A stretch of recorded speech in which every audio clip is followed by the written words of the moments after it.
Tom Malloy, an actor, producer, and writer, and also a Rochesterian. He's filmed 5 movies right here in his hometown, with the latest set to hit theaters next week. But before it does, Ashley's getting a look at what it took to make this movie with Malloy himself. Hey, good morning. Yeah, we might be talking horror film, but we have been laughing all morning with Tom here. And Tom, you are no stranger to Rochester. No, yeah. I've been, I've had a place here since 2013, but gosh, I lived here initially when we did the movie Alphabet Killer back in 2008, I believe. So yeah, I've been around a long time. So what is it about Rochester that you like being here and makes for such a great filming location? Well, there's a couple advantages that it has. One is that it has the upstate New York tax credit. New York has a tax credit for the state, which is 30%, and you get an extra 5% when you shoot outside of the city. Nice. And so that on top of it's like non-union, and it's no permits. You know, if you could shoot, put up this camera in L.A., and without a permit, you can actually get arrested. Oh. So yeah, so that's great about it, and people here seem to like it because it was the birthplace of film, and people like seeing movies happen. Yeah, so talk about your latest film that you shot here.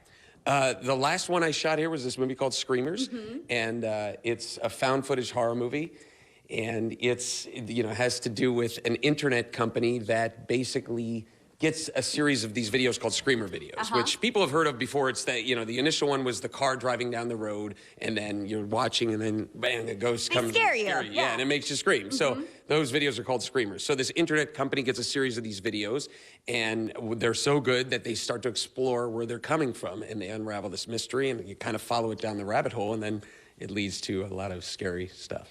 Which is kind of, the scary thing is actually kind of cool with the whole Jack the Ripper suspect. Yeah. Allegedly being buried right here in Rochester. Yes, yeah, we researched that angle and added that in, that this person was potentially Jack the Ripper, or a descendant of Jack the Ripper. But yeah, we did a lot of research, Dean Ronalds and I, who's the co-writer and he was the director of the film, and we did a lot of research to kind of tie that in, because I feel, from what I read, that Francis Tumblety, who we'll see later, is, we'll actually see him, is the real Jack the Ripper. I mean, to me, it's the most likely suspect. Yeah, and you teamed up and you were working, your editors are all here. How was that for you?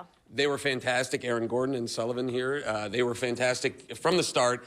Aaron was actually on set. I believe he was the second assistant cameraman, but Sullivan wasn't on set. But right away, they knew the kind of aesthetic that we wanted for the film, and they just gelled with us. They knew exactly, what we were looking for without, a lot of notes. They knew right away what scenes we wanted to put together and how we wanted to make the film look, and they did a fantastic job. Yeah, and Sullivan, you said it took you how long to do this? About a month and a half. About a month and a half. And how was this working on this film? Oh, it was absolutely awesome. I mean, just the performances themselves were just fantastic. So it was really, really easy to kind of like put things together. It was really sad to cut a lot of those stuff out. Yeah, lost a lot of good stuff, but. We're going to be talking with Sullivan and Tom more throughout the morning, and then we'll be heading up to go see Francis in a little bit. So it's going to be an interesting morning here over on Fox Rochester. You guys want to follow us over there? Never a dull moment with Ashley Dorsbacher. Thanks, Ashley.